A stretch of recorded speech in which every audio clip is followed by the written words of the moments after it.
कल्पना कीजिए कि एक सुबह जागने पर आपको पता चलता है कि लगभग $1 अरब हवा में गायब हो गए हैं। सेंट्रल बैंक ऑफ इराक डकैती एक ऐसी घटना जो इतिहास में अब तक की सबसे बड़ी बैंक डकैती के रूप में दर्ज की जाएगी। इसे चित्रित करें। यह एक बड़े सैन्य आक्रमण की पूर्व संध्या है और आसन्न युद्ध का खतरा मंडरा रहा है। इस उथल-पुथल के बीच इराक के सेंट्रल बैंक से $1 अरब रहस्यमय तरीके से गायब हो गया।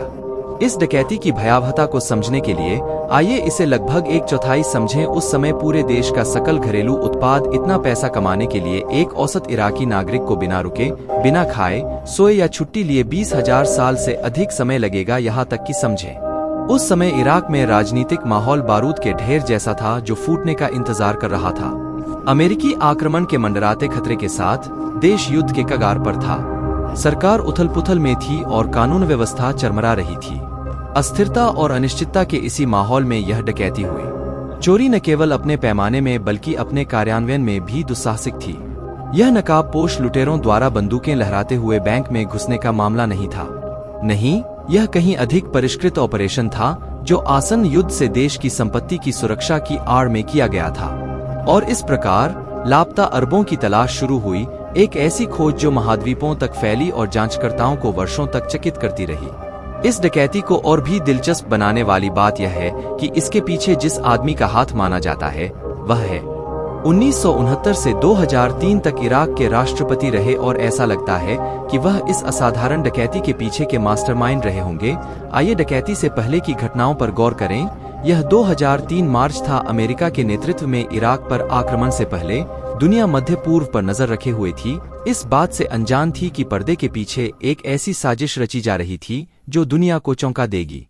यह कोई सामान्य पत्र नहीं था। कथित तौर पर सद्दाम हुसैन ने स्वयं इराक के सेंट्रल बैंक से बड़े पैमाने पर निकासी को अधिकृत करते हुए लिखा था। आप पूछ सकते हैं कि एक राष्ट्रपति को बैंक से निकासी के लिए पत्र लिखने की आवश्यकता क्यों होगी? खैर, हम कुछ हजार या उससे भी अधिक के बारे में बात नहीं कर रहे हैं। यहाँ कुछ मिलियन डॉलर, यह लगभग $1 बिलियन था, एक अकल्पनीय राशि। आधी रात में लिखा गया पत्र बैंक अधिकारियों को हाथ से सौंपा गया। इसमें सद्दाम ने दावा किया कि आसन्न आक्रमणकारियों द्वारा संभावित जब्ती से पर्याप्त भंडार की रक्षा के लिए धन की आवश्यकता थी। सद्दाम के क्रोध के डर से बैंक अधिकारियों ने बात मान ली। जैसे ही दुनिया आसन्न युद्ध को देख रही थी, इतिहास की सबसे बड़ी बैंक डकैती के लिए मंच तैयार किया जा रहा था। बैंक की तिजोरियां खोली गईं, पैसा तैयार किया गया और परिवहन के लिए वाहन तैयार किए गए। कथानक गहराता जा रहा था और दाव पहले से कहीं अधिक ऊंचे थे। इतिहास में अनेक डकैतियां, अनेक दुस्साहसिक डकैती की घटनाएं हुई हैं, लेकिन कथित मास्टरमाइंड के रूप में राष्ट्रपति के साथ यह अद्वितीय था। मंच सज चुका था और खिलाड़ी तैयार थे। बस योजना को क्रियान्वित करना बाकी था। रात के अंधेरे में योजना को क्रियान्वित किया गया। अंधेरे की आड़ में बगदाद शहर सो रहा था क्योंकि एक भव्य योजना सामने आ रही थी। सेंट्रल बैंक ऑफ इराक सदी की डकैती का अनुभव करने वाला था। एक डकैती जो होगी। देखें कि लगभग $1 अरब हवा में गायब हो गए। ऑपरेशन सावधानी पूर्वक, गणनात्मक और चिंताजनक रूप से कुशल था। जैसे ही घड़ी आधी रात के करीब पहुंची, व्यक्तियों का एक समूह, उनकी पहचान छाया में छिपी हुई थी। उनकी गतिविधियां तेज थीं, सटीक, पूर्णता के लिए कोरियोग्राफ किया गया नृत्य। प्रत्येक खिलाड़ी को अपनी भूमिका पता थी। प्रत्येक चरण का अभ्यास किया गया था। दिन के दौरान एक किले बैंक ने इन रात के आगंतुकों को थोड़ा प्रतिरोध दिया और अभेद्यता बिना किसी रुकावट के खुल गई। घुसपैठ के मामूली संकेत पर अधिकारियों को सचेत करने के लिए डिजाइन किए गए अलार्म शांत थे, जैसे कि बैंक स्वयं अपनी डकैती में शामिल था। वे योजनाबद्ध तरीके से तिजोरी खाली कर दी। नकदी के ढेर, अमेरिकी डॉलर में एक बड़ी राशि, इमारत से बाहर ले जाए गए और बाहर इंतजार कर रहे वाहनों में लाद दिए गए। ऑपरेशन इतना सुचारू था, इतनी अच्छी तरह से क्रियान्वित किया गया था कि कोई इसे साहसी चोरी के बजाय नियमित बैंक लेनदेन के रूप में समझ सकता है। अपने कार्यस्थल में चल रहे नाटक से अनभिज्ञ बैंक कर्मचारियों ने कोई प्रतिरोध नहीं किया। या तो डर से, भ्रम से या शायद मिलीभगत से उन्होंने अलार्म नहीं बजाया। यह कहना मुश्किल है कि जब उन्होंने अपने बैंक को उसकी परिसंपत्तियों से मुक्त होते देखा तो उनके दिमाग में क्या चल रहा था। और जितनी तेजी से वे आए थे, उतनी ही तेजी से चोर चले गए। रात ने उन्हें पूरी तरह निगल लिया। उनके वाहन बगदाद की सड़कों की भूल भुलिया में गायब हो गए।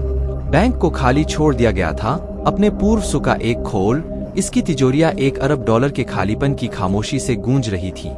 5 घंटे से भी कम समय में लगभग 1 अरब डॉलर की चोरी हो गई थी और चोर गायब हो गए थे।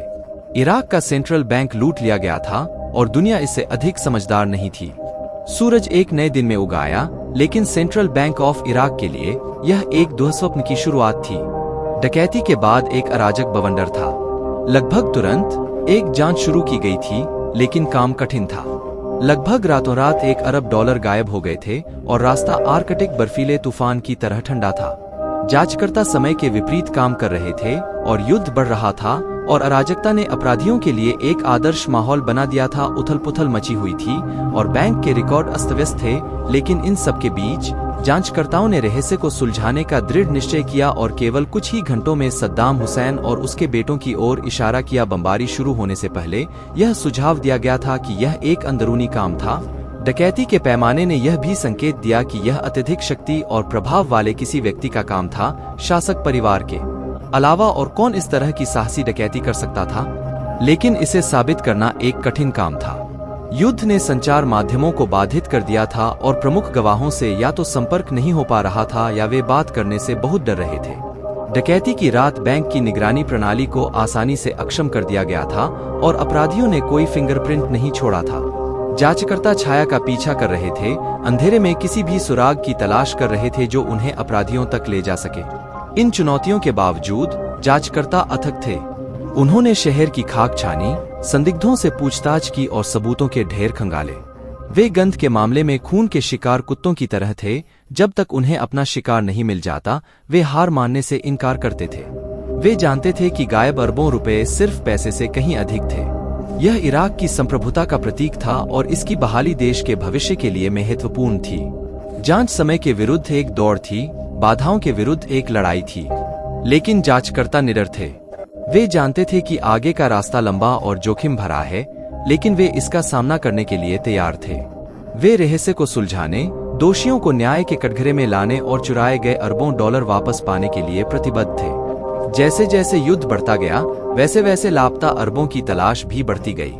उस मनहूस रात को कई साल बीत गए, लेकिन रहस्य अभी भी बना हुआ है।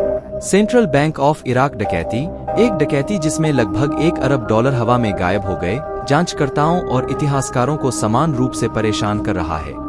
विभिन्न सिद्धांत प्रस्तावित किए गए हैं, जिनमें से प्रत्येक पिछले से अधिक दिलचस्प है।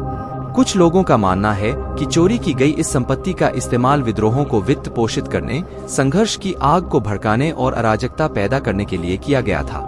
उनका तर्क है कि धन की विशाल राशि हिंसक विद्रोहों को अंजाम देने, आतंकवादी समूहों को वित्त पोषित करने और क्षेत्र को अस्थिर करने में सहायक हो सकती है। हालांकि इस सिद्धांत में कई अन्य सिद्धांतों की तरह एक चीज का अभाव है जिसकी इसे सबसे अधिक आवश्यकता है: ठोस साक्ष्य। एक अन्य सिद्धांत से पता चलता है कि इराक के तत्कालीन राष्ट्रपति सद्दाम हुसैन ने पूरे ऑपरेशन का मास्टरमाइंड किया था। फिर भी यह दावा भी अस्पष्टता में फंसा हुआ है। डकैती के समय के बावजूद, जो अमेरिका के नेतृत्व वाले आक्रमण से कुछ घंटे पहले हुई थी, और हुसैन के बाद में पकड़े जाने के बावजूद उसे सीधे अपराध से जोड़ने का कोई निश्चित सबूत नहीं मिला है। कई सवाल अभी भी अनुत्तरित हैं। यदि वास्तव में डकैती के पीछे हुसैन का हाथ था, तो उसने इतनी भारी मात्रा में धन कहाँ छिपाया? यदि धन का उपयोग विद्रोहियों को वित्त पोषित करने के लिए किया गया था, तो कोई भी समूह जिम्मेदारी का दावा करने के लिए आगे क्यों नहीं आया? और शायद सबसे चकित करने वाला सवाल, लगभग 1 अरब डॉलर कैसे गायब हो जाते हैं? गायब पैसों की तलाश में चल रही खोज का कोई खास नतीजा नहीं निकला है। जांचकर्ताओं के अथक प्रयासों के बावजूद मामला ठंडा पड़ गया है। ऐसा लगता है कि पैसा उतनी ही तेजी से और रहस्यमय तरीके से गायब हो गया है जितना चोरी हुआ था। जैसे जैसे साल बीतते जा रहे हैं, सेंट्रल बैंक ऑफ इराक डकैती रहस्य में डूबी हुई है। एक पहेली जिसमें बहुत सारे टुकड़े गायब हैं, एक कोड जो क्रैक होने से इनकार करता है, एक कहानी जो समाधान मांगती है। सेंट्रल बैंक ऑफ इराक डकैती हमारे समय के सबसे बड़े अनसुलझे रहस्यों में से एक बनी हुई है। 1 अरब डॉलर का सवाल जो दुनिया को परेशान कर रहा है।